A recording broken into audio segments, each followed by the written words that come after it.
Despite its arbitral win in 2016, the Philippines has still been at the receiving end of China's bullying because of the West Philippine Sea. But as President Ferdinand Marcos Jr. ascended into power, the country's braver assertion of its rights over the disputed territory gained more attention, not just from its allies, but the rest of the world. Let's talk about it more here on the TMT Newsroom with me, Kristina Maralit, and my colleagues Franco Barona and Bernadette Tamayo, giving you a front row seat to the discussion on the issue straight from the source.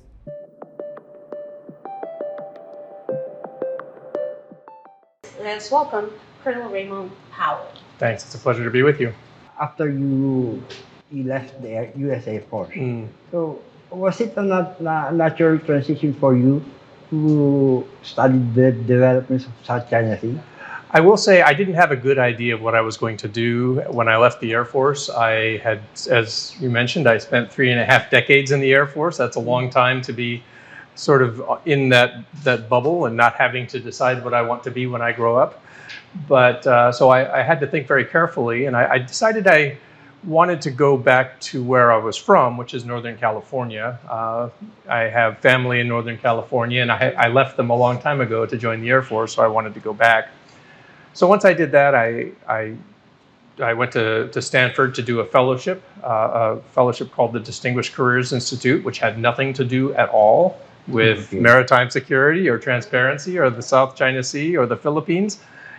But as you know, I have been married to the Philippines for almost all of those 3.5 decades. I have a great love for the Philippines. And while I was at Stanford, I began to dig into this question of how do we address the security problems in the South China Sea? Because I studied that quite a bit while I was in the military. And I felt like I didn't understand what the U.S. strategy was, and I thought it was something that needed an innovative look. The Gordian Knot Center, which is at for National Security Innovation, which is at Stanford University, specializes in innovating for national security. So I just approached them and I said, I'd love to take a look at this problem. There were a number of us. Interestingly, we were all volunteers. We were all people who had kind of the same interest and the same passion. Some of them were students at Stanford. Some of them were attached to Stanford. And we all kind of came together and we began to dig into the questions of South China Sea security. And then early in 2023, as we were examining the idea of what if we could use commercial technology to shine a light into the places, we call it the gray zone, where there is no light, right? It happens out at sea. People don't know what's happening.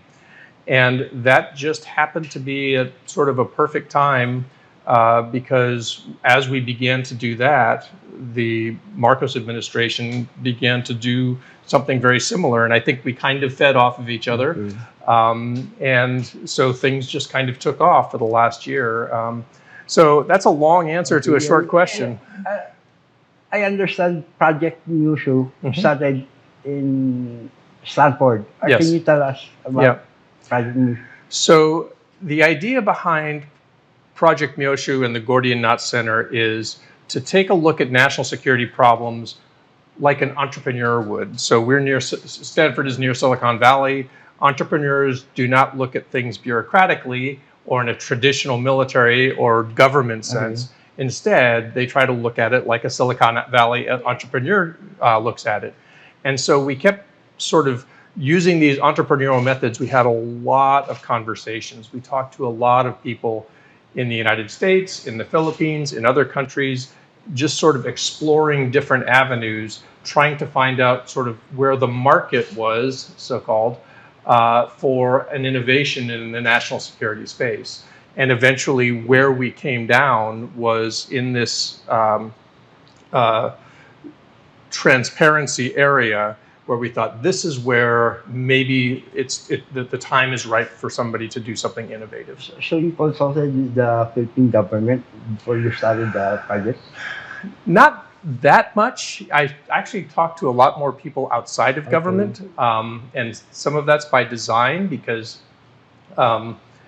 you're trying to understand things from all angles. So I had some conversations with people in Philippine government, but they were not central to the evolution of Project Myoshu, which has since turned into SeaLight. It was really such a wide spectrum of people, again, American, Philippine, other countries around the region, people that are in think tanks and universities, people who are in business, and it was a very wide variety. So the project started after the Duterte administration, right? Yes. So actually, right as the Marcos administration was coming in, it was about the same time as it started. So I came to the Philippines the first time in the summer of 2022, and that was when my first conversations happened. So then, SeaLight came into being after. Yeah. So through the end of 2022, it was still called Project Myoshu. And we were still exploring. And then in early 2023, we began to put out our little reports about ship movements at sea. And what particular indication was that? You're using the satellite? We're using what's called Automatic Information System, or AIS, which is what most ships that are not warships, most ships broadcast AIS. And so you can track them when they're going places. And some ships will turn it off on purpose because they don't want to be tracked. They're not supposed to do that, but they do. And usually if they do, that's an indication that maybe they're doing something that they shouldn't be doing. So sometimes that actually gives its own indication. And so interestingly, when things really got going on transparency, it was a China Coast Guard ship turning off its AIS that led me to believe that it was harassing a Philippine ship, in this case the BRP Malapascua, which was on a resupply mission to Ayungin Shoal. And so there's that series of tweets at the time that led to some news articles, and that turned out to be the incident when a laser was used against the Malapascua. And so at that same time, after about a week, the Philippine government decided to release the pictures. But we had already put out some reports, and I believe that our reports sort of made it easier maybe for the Philippine government to make that decision to go ahead and release the photos. Is the particular technology used for? It's not a new technology. It costs some money, so you have to subscribe to it. And we also use some overhead satellite photos that we have access to, some of them through the university. Colonel, I understand you were the one who coined the term assertive transparency, right? I think that was me, yes. So what's it all about? So we felt like we needed something to explain what the Philippines was doing, because what the Philippines has done over the past year, I think, is pretty revolutionary. And so it wasn't just that. So we talked about the laser incident, the decision to release the photos. In my mind, that was not assertive transparency. It was incidental or reactive transparency. There was an incident that happened, and they had the photos, and then they decided to release them. But what happened next was really unique, which is that then the Philippine Coast Guard was sent out to take pictures of other things that were happening to Philippine outposts and Philippine vessels in the West Philippine Sea. And to us, that marked something much more assertive. So the Philippines obviously is overmatched by the strength of the Chinese Coast Guard and maritime militia, backed up by their Navy. But what the Philippines did have was essentially a moral high ground. And if they could actually take pictures and say, and so the very first thing that happened, was they went out and they took pictures of the vessel swarm that was off of Pagasa Island. And that vessel swarm had been there for a couple weeks, and so they went out and they got pictures of it. And it's very interesting because almost instantly you saw the vessels dispersed off into a cloud. As if nothing happened. Well, and I think it was clear that Beijing did not like those pictures, and they didn't want there to be more of them. And so the Philippines discovered we have something here. We have some leverage in this struggle. So, don't you think it's too early to say the assertive transparency is effective? Oh, I think it's certainly early. Okay. Now, I think that we can draw some conclusions. And if you read our paper, you'll notice we talk about conditions for success, that we think it's pretty clear that the assertive transparency has worked to achieve these conditions. So we talk about strengthening national resilience, getting the Philippine people behind you so that you can take steps like building your maritime security, looking at counter foreign interference type legislation. Those kinds of things are part of building your national resilience, so you're not as easily sort of exploited or pushed around. The second is building international support. Okay. And I mean, I think it's without question that a lot of international support has poured in since the assertive transparency campaign began. So that's a second condition. And the third is imposing reputational costs on the gray zone actor, in this case, China. And I think it's starting, the evidence is starting to pile up that these reputational costs are starting to bite. We talked about it when you took the pictures of the vessel swarms and the vessels dispersed. They didn't like that, clearly. I think it's clear, just looking at, say, some of their statements and their propaganda, that they're very unhappy about the continued transparency. And this, in our minds, gives the Philippines leverage in having negotiations. Because in the end, of course, the Philippines is not interested in fighting with China. Yes. It would be much happier if it didn't have to do this. But when the other party is pushing you so hard, this is something that gives the Philippines leverage. Colonel, do you think China has changed its strategy because of the assertive transparency? So I tend to think that its strategy remains largely the same. So what China wants to do is consolidate its control over everything within its 9-dash line, right, including those parts of the West Philippine Sea. I do think it's starting to look at changing its tactics, right? So I think that the assertive transparency is causing China to have to relook. Is it still in China's national interest to be so overtly coercive in a way that is so easy to sort of demonstrate for the world? Maybe it needs to sort of adjust. And what it adjusts to, I think, remains to be seen. Colonel, China largely ignored the arbitral tribunal ruling. Yes. Also gained worldwide attention and the support of the international community. So, what can the assertive transparency do, which the arbitral tribunal ruling failed to establish? Sure. No, it's a great question. I look at them as part of the same spectrum of activities. And in fact, as I talk about assertive transparency as being a great Philippine innovation in counter gray zone, actually I look at the arbitral tribunal as maybe being the last great innovation in gray zone tactics, and we would call that lawfare, right? So now, as you say, China doesn't recognize it, but almost everybody else does. In fact, as we talk about international support, recently even India came in and said that they support the ruling of the arbitral tribunal. So I think that China is, by degrees, is finding itself more isolated, and so all of these things, none of these things by themselves wins, right? And it's not about sort of having the decisive battle that wins the campaign.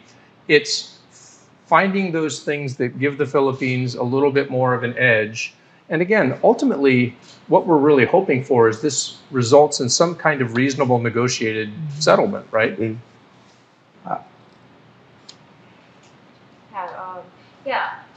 Colonel, do you think, because the past administration, the third administration, it was not as friendly to other allies of the Philippines, like America or other Western countries because there was this perception that the Duterte administration was more pro-China. Sure. But with the administration now being more vocal about the situation in the South China Sea or the West Philippine Sea, so how do you see that coming about moving forward? I mean, one of the things it does is it highlights that this is what happens in democracies, right? Yeah. You have different administrations, they have different emphases. We have the same thing happen. You know, people are like, well, okay, is the U.S. going this way or that way? I think one of the things that we learned through 6 years of Rodrigo Duterte is actually the underlying strength of the U.S.-Philippine relationship is turned out to be really something. I mean, really strong. Rodrigo Duterte made it very clear that he did not like the visiting forces agreement and wanted it to end. And yet, after 6 years, it's still there. And so there's a lot of institutional strength in a lot of the things that have been built up over many decades. And so, I think President Duterte was not elected for being anti-American. He kind of brought that with him. That was part of the package. He had other electoral strengths that powered his election in 2016. The anti-Americanism was kind of just part of the package. But as we've learned, national policy is more than just the president, yes. and that's a good thing, right? We wouldn't want to sort of be whiplash back and forth anytime the U.S. or the Philippines or anyone else had an election. Colonel, during the Duterte administration, South China Sea was relatively quiet, but when the U.S. entered the picture, things escalated. So I'm gonna disagree with your characterization there. First of all, I think that it's actually not very clear what was happening in the West Philippine Sea during the Duterte administration, right? So it's not. We don't know all that was happening because there wasn't the transparency, right? We didn't all know. So what's one big thing that's different is everybody knows. I will say I think that particularly the last 6 months of 2023, there has been a spike. Yes. Yeah, and I sort of was watching it happen as more Chinese ships came down. Mm-hmm. The second thing is I don't think you can say it's necessarily all about the U.S. coming into the situation, right? Sure, there were the EDCA discussions, but I think it's maybe oversimplified to sort of apply that all to the United States. I mean, sure, it certainly is a factor, but I mean, there are other factors, right? I mean, there was a laser, there was a vessel swarm, mm-hmm. There are these resupply missions to Ayungin Shoal. All of these things are part of the same picture, and the Philippines Assertive Transparency campaign. So I think that certainly I wouldn't disagree that the competition between the U.S. and China is a factor. Mm-hmm. But I think one thing that we see sometimes out of Chinese propaganda is the effort to apply everything to the U.S. and say, well, the Philippines is just being pushed into this by its American ally. I think that robs the Philippines of its agency, right? Colonel, back in 2012, the U.S. said indirectly stated that does not recognize any nation's sovereignty over Scarborough Shoal, but everything changed. So 2012, first of all, 2012, obviously the Chinese takeover of Scarborough Shoal.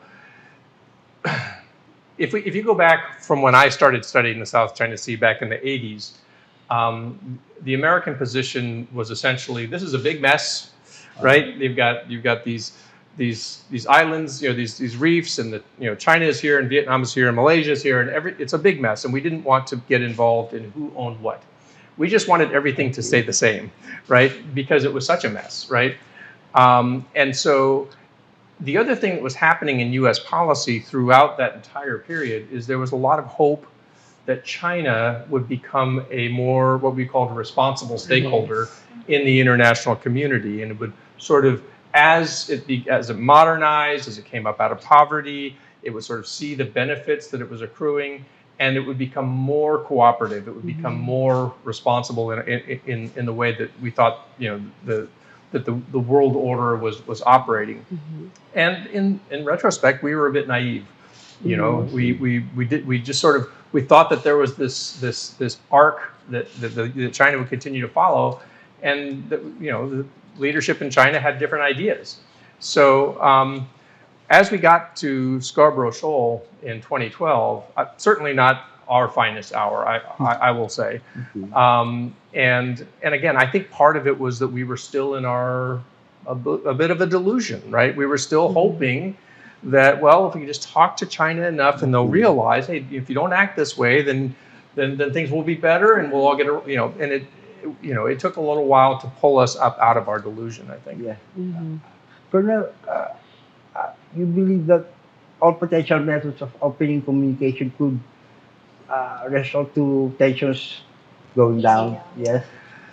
That's very hard to say. And I spent a few years in the diplomatic sphere, and one thing I will say that I've certainly noticed during that time, and many of my colleagues noticed, is it's actually getting harder to talk to the Chinese government.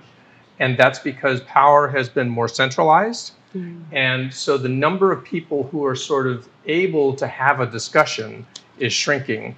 Because, so I would have discussions with my Chinese counterparts. And I remember one in particular, as we were talking about a particular issue a few years ago, and he kept interrupting me as I was talking about things, and he would say, I have to tell you something. Oh, no, I have to tell you something. And I finally realized he had a list of things he had to tell me, so that he could go back and write his report and say that he told me all of these things. And, at this point, all I could do is hopefully, insert a few things that he could also include in his report. But I realized we were not going to really have a fruitful discussion. In the end, he was there to send me messages, and they were the approved messages that his government sent him to tell me. And it's very hard to have dialogue that way. So I think, when you're talking to Xi Jinping, as the president or one of his inner circle, perhaps you can have fruitful discussions. But I think the number of people you're able to talk to is much smaller than it was before. You've mentioned Xi Jinping, because I think the past few instances that President Marcos and President Xi have talked regarding the situation in the South China Sea, the Chinese government would always say, oh yeah, we're going to cooperate with you. They even established this hotline to sort out any problems instantly.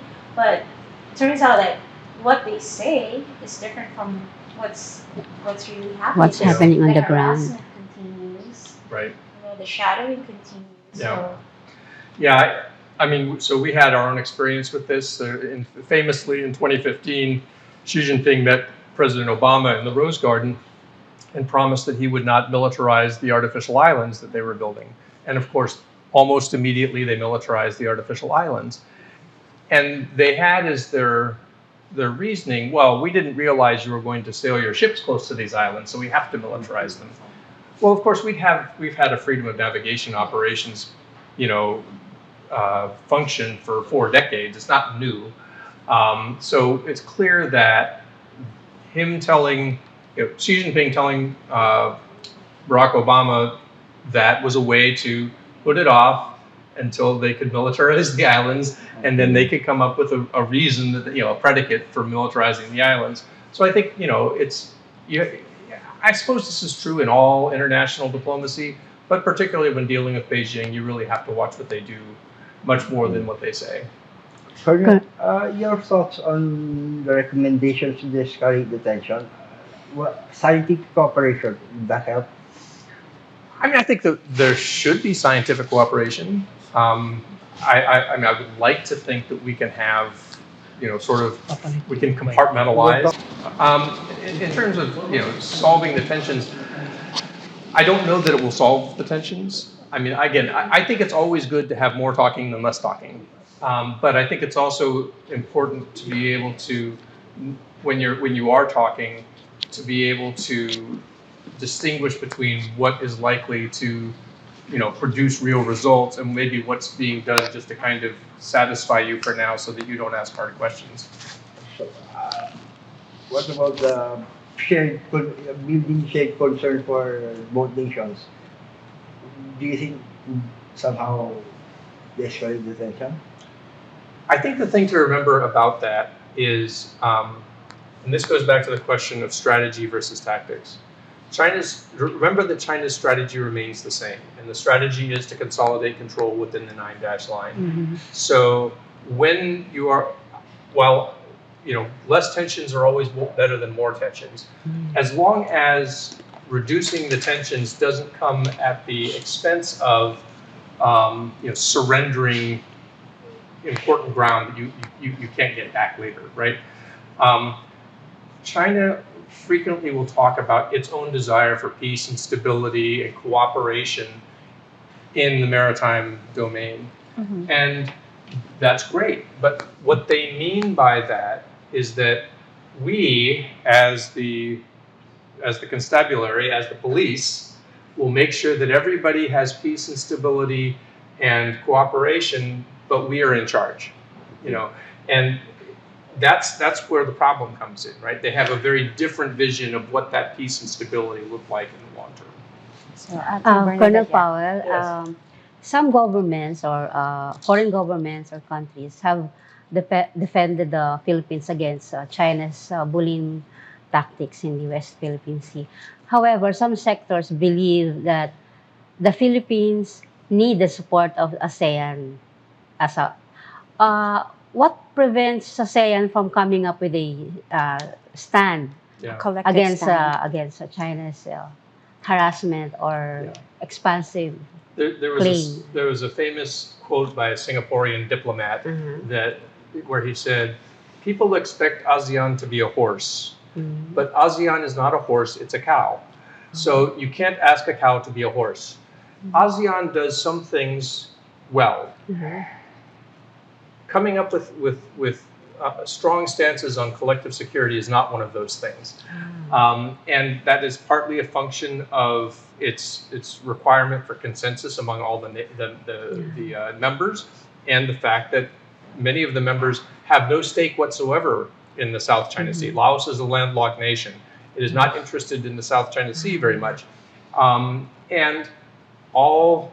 If China does not want a particular stance to be taken, it's not hard for China to influence those discussions.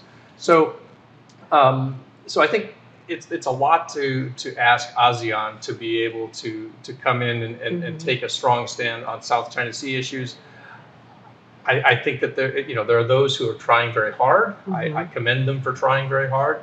I'm a bit of a South China Sea pessimist when it comes to ASEAN, what I expect from ASEAN. Do you think the economic influence of China over some ASEAN members is one of the factors that prevent? Of course, yes. I mean, I do. And, China is very well known for using economic inducements on one hand, carrots, and then threats on the other hand, or sticks on the other hand, to sort of encourage nations or governments to go their way. Sir, speaking of the ASEAN, there's this long-standing, dragging issue about the code of conduct between ASEAN and China, and it seems that China is deliberately taking its sweet time for it not to be finalized. So much so that President Marcos have been saying as of late that if China doesn't want to really finalize the code of conduct, then he, as the Philippine president, would take it up with ASEAN to have its own code of conduct. Because it's not just the Philippines who lays claim to this territory. There are other ASEAN member nations. So what's your take on this? Well, I commend the president for being innovative and for thinking outside the box. I think that the basic problem, and I've written about this, China and ASEAN agreed in 2002 to something called the DOC, the Declaration of the Conduct of the Parties to the South China Sea, right? And that DOC set down some guidelines that China has since mostly ignored. And so the energy behind this code of conduct, the COC, much of it is generated by the fact that there's frustration that the DOC is not enforceable. Well, the question is, if you were able to come up with an enforceable code of conduct, who would everybody agree would be the enforcer, right? Would China agree to anyone but China enforcing a COC? And would anybody else agree to China enforcing a COC? It's hard for me to see that outcome. I think that China is content to refer all problems to the Code of Conduct negotiations and continue to consolidate its control. And so effectively, people can keep talking and keep talking and keep talking about a code of conduct and make marginal progress that never actually resolves itself while China continues to consolidate control. And that's why I think that the danger is not in having the conversations. It's fine to have the conversations. The danger is in putting all your hopes in the conversations that are happening around the code of conduct, because while you're having those conversations, China is pursuing its objective. Colonel, you mentioned about legislation a while ago. We have a pending bill in the Senate. It's called the Maritime Zones Act. Once passed, do you think it will fortify the Philippines' territorial claim in the West Philippine Sea? I think it will. I think it is part of what we call that building of national resilience, right? So it doesn't. I don't think it substantially changes it doesn't substantially change, of course, international law. The Philippines is already on very strong ground under international law because of the UN Convention on the Law of the Sea and the Arbitral Tribunal case. So ultimately, that legislation is domestic legislation, and it doesn't necessarily affect any other country's claims, but it does strengthen the national resilience around the Philippine interest in the West Philippine Sea. So I think, that's kind of where I would categorize it. It's part of that national resilience story. So it won't dissuade or prevent China from still continuing its harassment in the Right. No, it certainly won't. Okay. Colonel, let's go back to the tribunal ruling. It's the same as the DOC. The problem is how to enforce it. Yeah. So it's part of what we, as we say, the lawfare. What it does do is it gives the Philippines extremely solid ground upon which to build its international support. Because the Philippines case is so clearly right and has been ruled right in a really sweeping ruling, the Philippines has the moral high ground to go to other countries in the region, around the world, and say, we have this lawful claim that has been ruled lawful in unambiguous terms, and that in gaining that international support. So I think that's where the arbitral tribunal. It's not that the ruling itself pushes China off of the Philippine claims. It's that it gives the Philippines the international standing. And really, I will say, the Philippines is widely admired for having done what it did with the arbitral tribunal. And so I think that does help when the Philippines goes to the international stage. Second Thomas Show is news today. So, according to the arbitral tribunal ruling, Second Thomas Show is simply a low tide elevation, which can be claimed as sovereign. Right. At the same time, it also rejected China's expansive claims. So the contest here is who will control the shoal and not who owns it. Right. And that's really the case with almost every feature, right? I mean, Yes. The Philippines has the stronger legal case to make for Ayungin Shoal, right? Because, as you said, it's a low tide elevation. You can't claim it as a sovereign territory. But who has possession, right? Now, who has possession of Second Thomas Shoal? Well, certainly the BRP Sierra Madre gives the Philippines a permanent presence there. Yes. At the same time, if it's surrounded by Chinese ships, then who controls the shoal, right? If one of the points I make repeatedly, and sometimes I'm a broken record on this, is China has been enforcing a blockade of a Philippine outpost for many years. I can't think of another place in the world where one country is blockading another country's military outpost in peacetime, right? Somehow, up until last year, we all forgot that that was an outrage. We forgot that we should be outraged. You're actually watching, the only boats that China lets through are small ones that it decides have no building materials on them, right?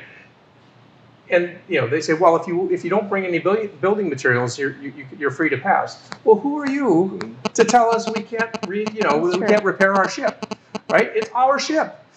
It's our outpost. And they will say, well, you're violating the DOC.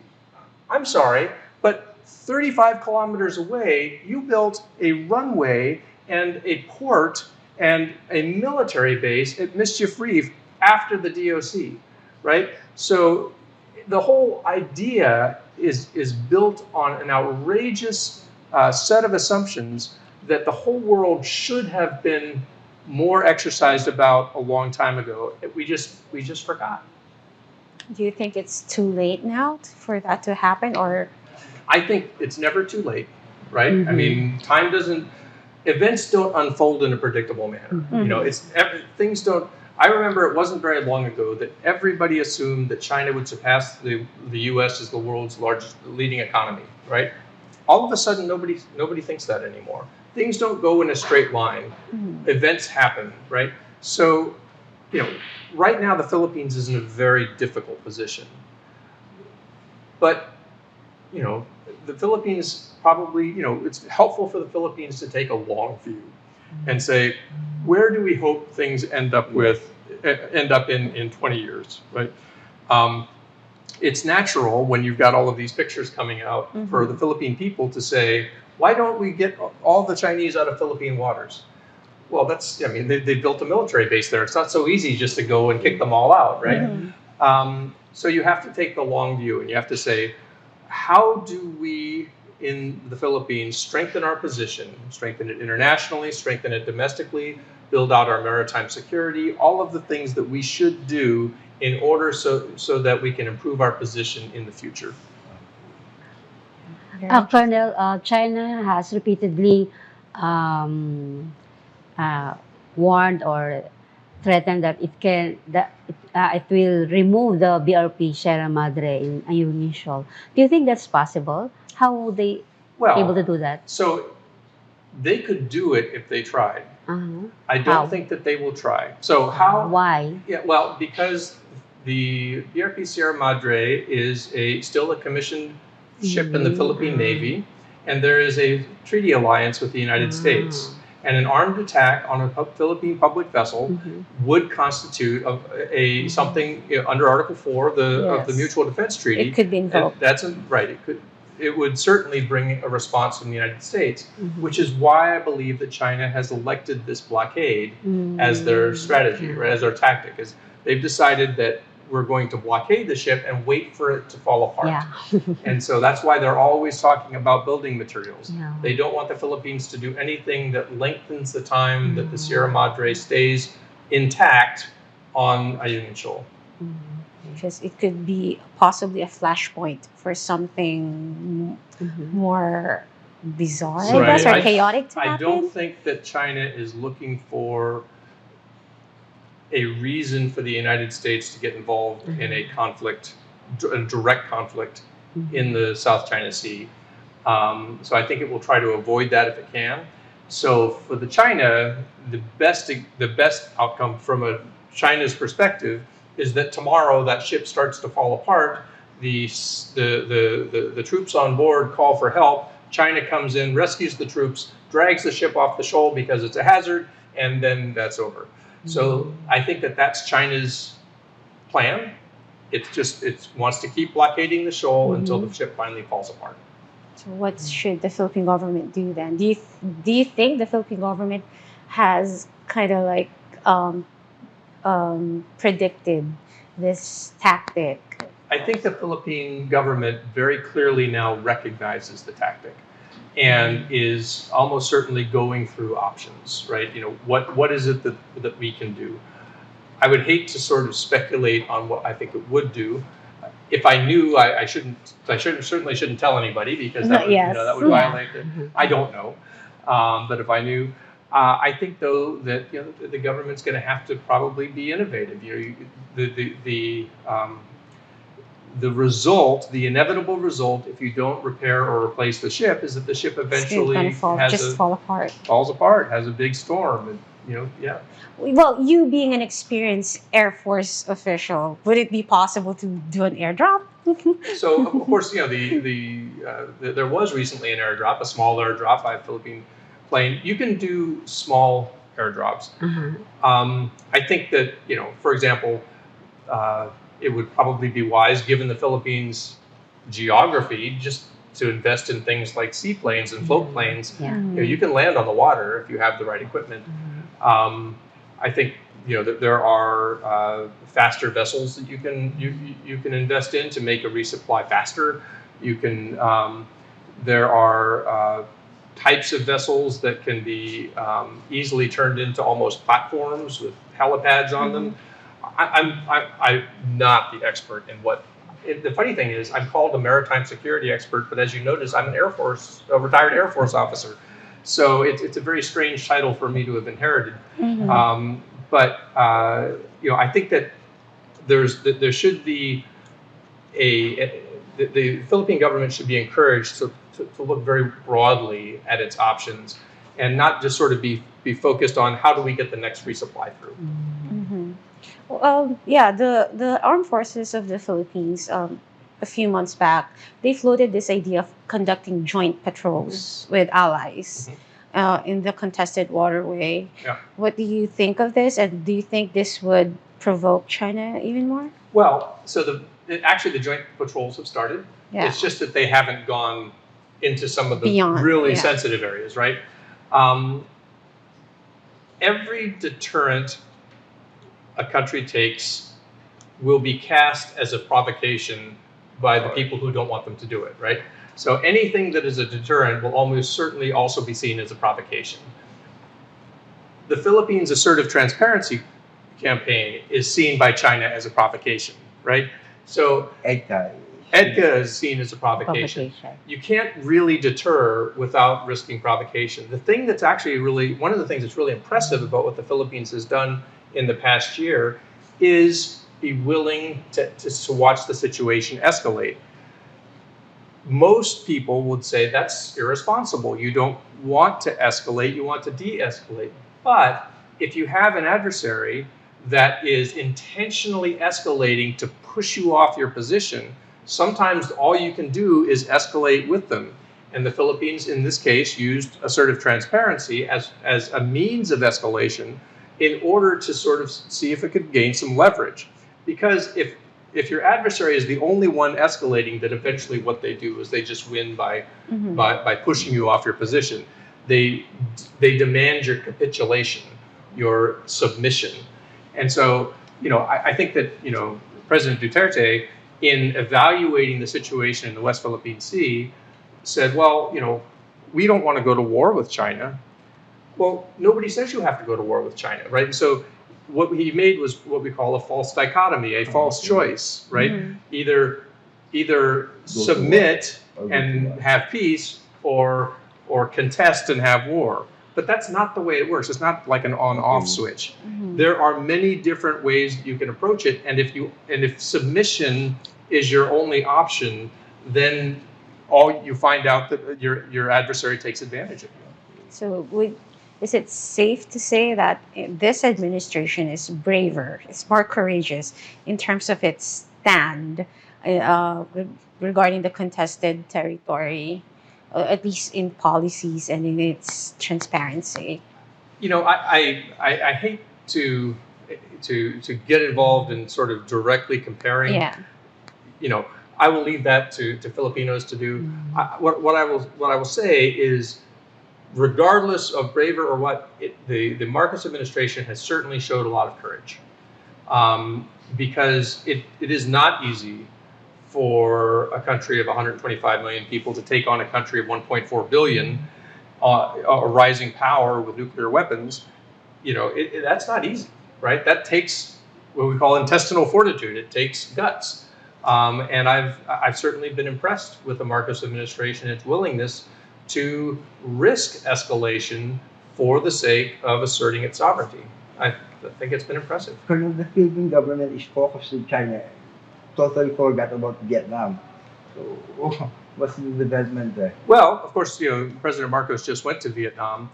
I think that what he has recognized. So I do think that he has recognized that Vietnam is going to be an important partner in the Philippines' future development economically, as well as in the security situation.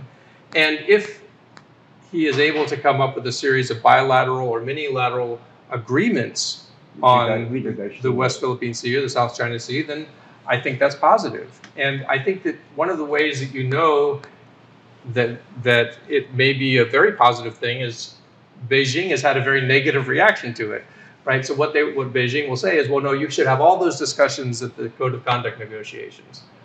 Well, I think that tells you something about what Beijing is trying to do. It's trying to say, there's a place in the Code of Conduct negotiations where we can sort of supervise these things. You shouldn't have discussions amongst yourselves because that upsets the apple cart. Yeah, but President Marcos is really adamant to have that agreement with Vietnam, because during his last visit, he said that within the year, like, they're going to come up with that bilateral agreement regarding the territory, and it's between coast guards of Vietnam and the Philippines. So yeah. I think that realistically, Vietnam's claim and the Philippines' claims overlap, and those will not be quickly resolved. Yeah. Maybe not in any of our lifetimes. What can happen is that, as you say, they can come up with they can come up with some rules of the road for how to manage the inevitable issues that come up. And so by putting in the mechanisms to manage those things, then that helps both countries to concentrate on really the real threat to sovereignty, which is coming from the north. Okay, and with that, time flies when we're having such a fruitful discussion. Unfortunately, we still have a lot of questions to ask you, but unfortunately, we're out of time. So before we wrap this up, maybe you have a few your last words to our viewers. Well, so first of all, I just want to reiterate, this is a labor of love for me. I love the Philippines. Of course, again, I've been married to the Philippines for over 3 decades. My heart is here. And I actually do really love this idea of transparency being the great disinfectant, right? If the bad actor can't hide in the shadows because you've turned on the lights, that really does help disinfect the whole thing. And it makes that bad actor responsible for their actions in a way that they were hoping to avoid. And so, I really believe that this is something. I still haven't figured out how to turn this into something that makes me any money, despite what some of my detractors believe. So if I didn't love it, I wouldn't do it. And so I appreciate the opportunity to do it. I think that we've made a difference. And I hope that, over the long term, that what we see is, the Philippines able to continue to stand strong and defend its sovereignty. Okay, thank you once again, friends. Colonel Raymond Powell of SeaLight. Join us again next time for another insightful discussion here with the Manila Times. Once again, I'm Kristina Maralit with my colleagues Franco Barona and Bernadette Tamayo. We'll see you again next time.